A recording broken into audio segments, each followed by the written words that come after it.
Hey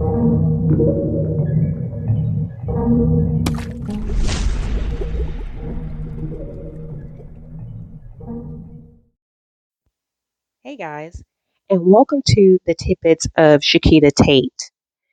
I had to do this video just to give you all a little extra insight into this gruesome case. There were some things that I really didn't go into or, discuss in the original case.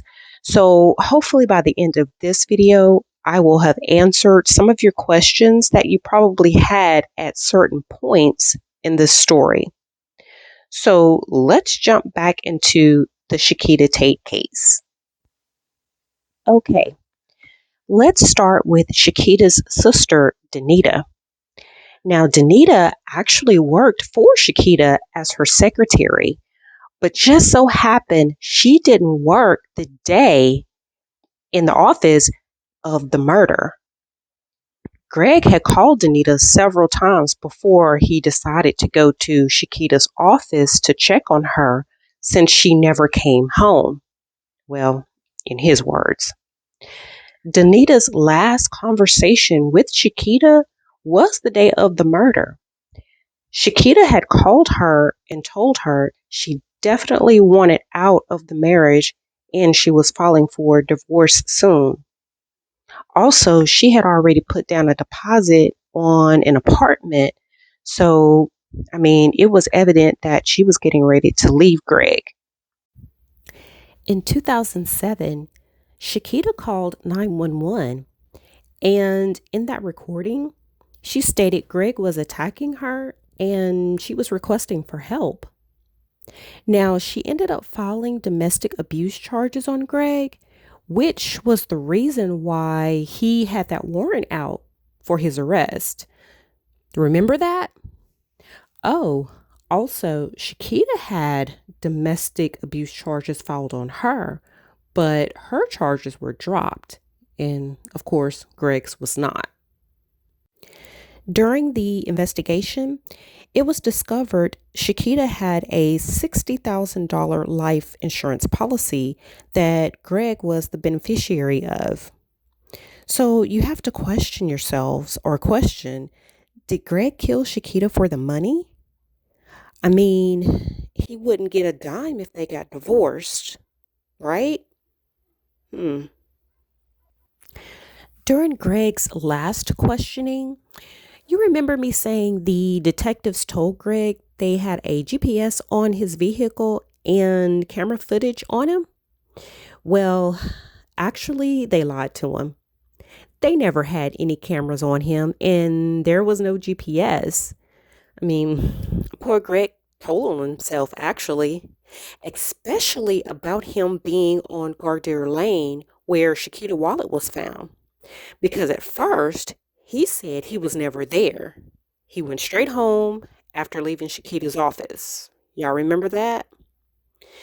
Greg also revealed the reason he was on Gardere Lane was because he had to meet up with his steroid supplier.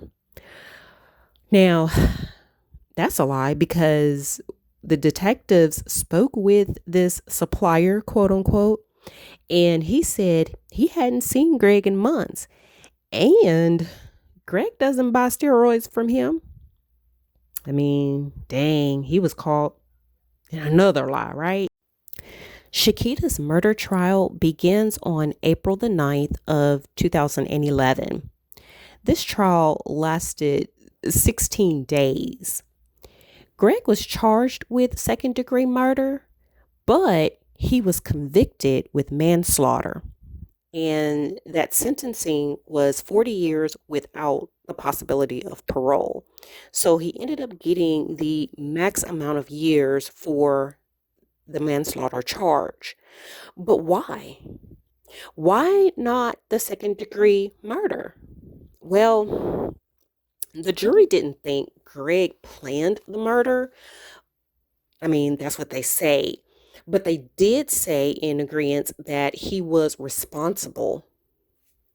Wow. I don't agree with that, but they didn't ask me. So, and Greg never confessed to this crime.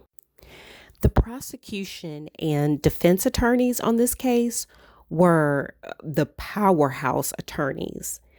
Now, the prosecutor, her name is Prim Burns.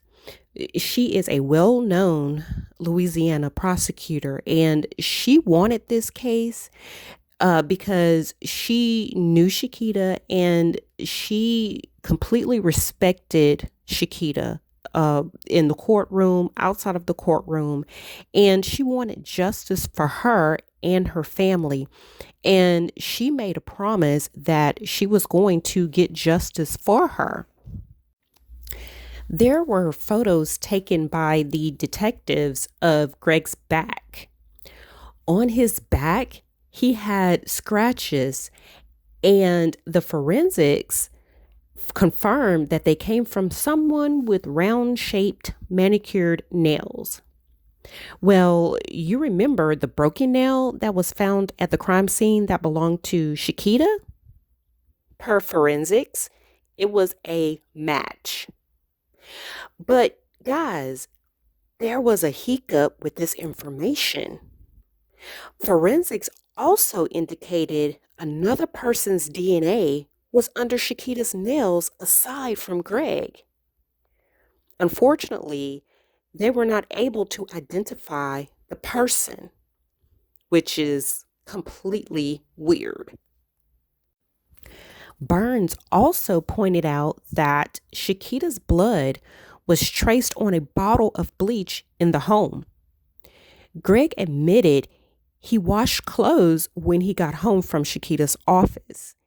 He said he washed his khaki pants and a couple of shirts with the bleach. I mean, now, who do you guys wash your colored clothes with chlorine bleach? I don't, but y'all let me know in the comments. The defense attorney and former Louisiana Senator Rick Gallant brought up the fact that there was little blood evidence to link Greg to the murder.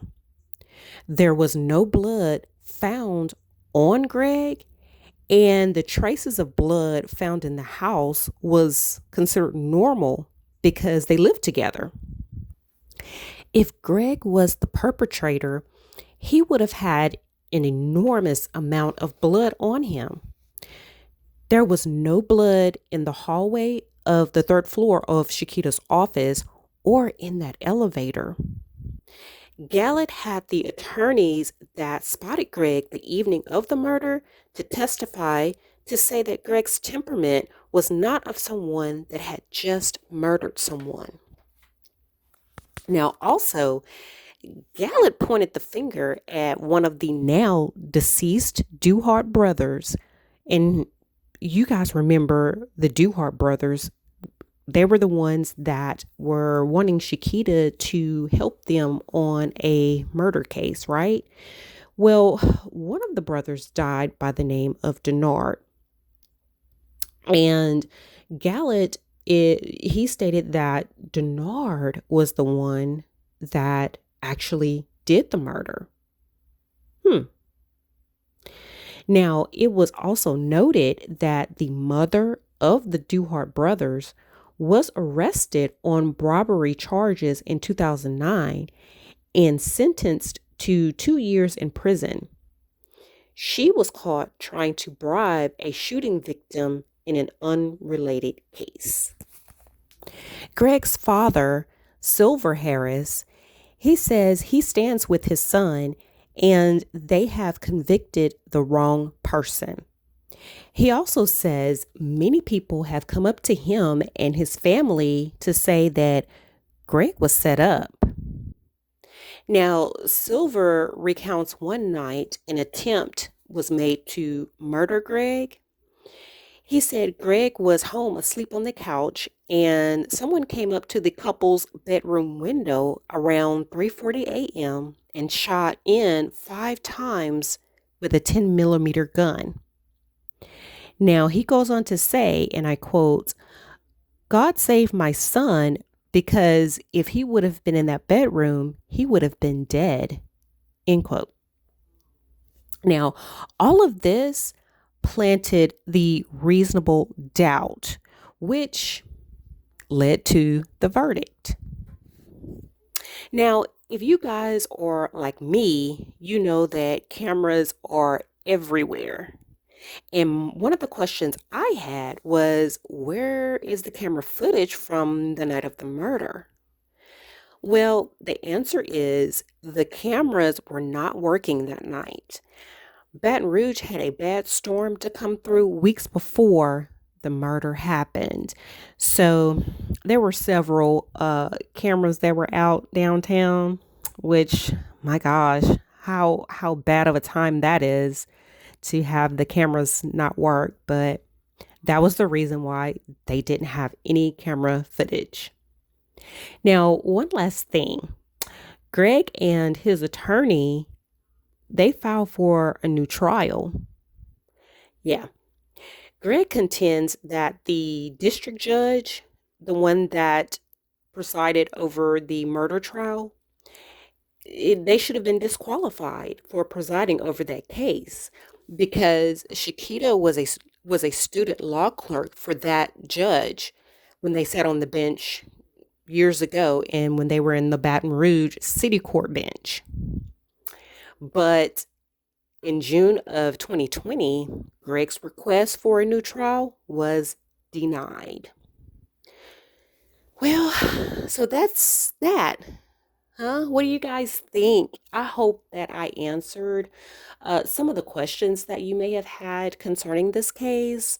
I wanted to fill in some gaps because it's hard to, cramp up everything in a video, on these murder trials because there's so much to them. And I'm sure that I still hadn't, really gave everything concerning this case. But anywho, um, I want you guys to please check out my other videos on my channel. And I hope that you guys are waiting for my next case. It's coming up soon. So make sure that you subscribe as well as turn on your notifications so you'll know when that upload hits. Okay. So Southern signing off, and you guys be safe. Bye.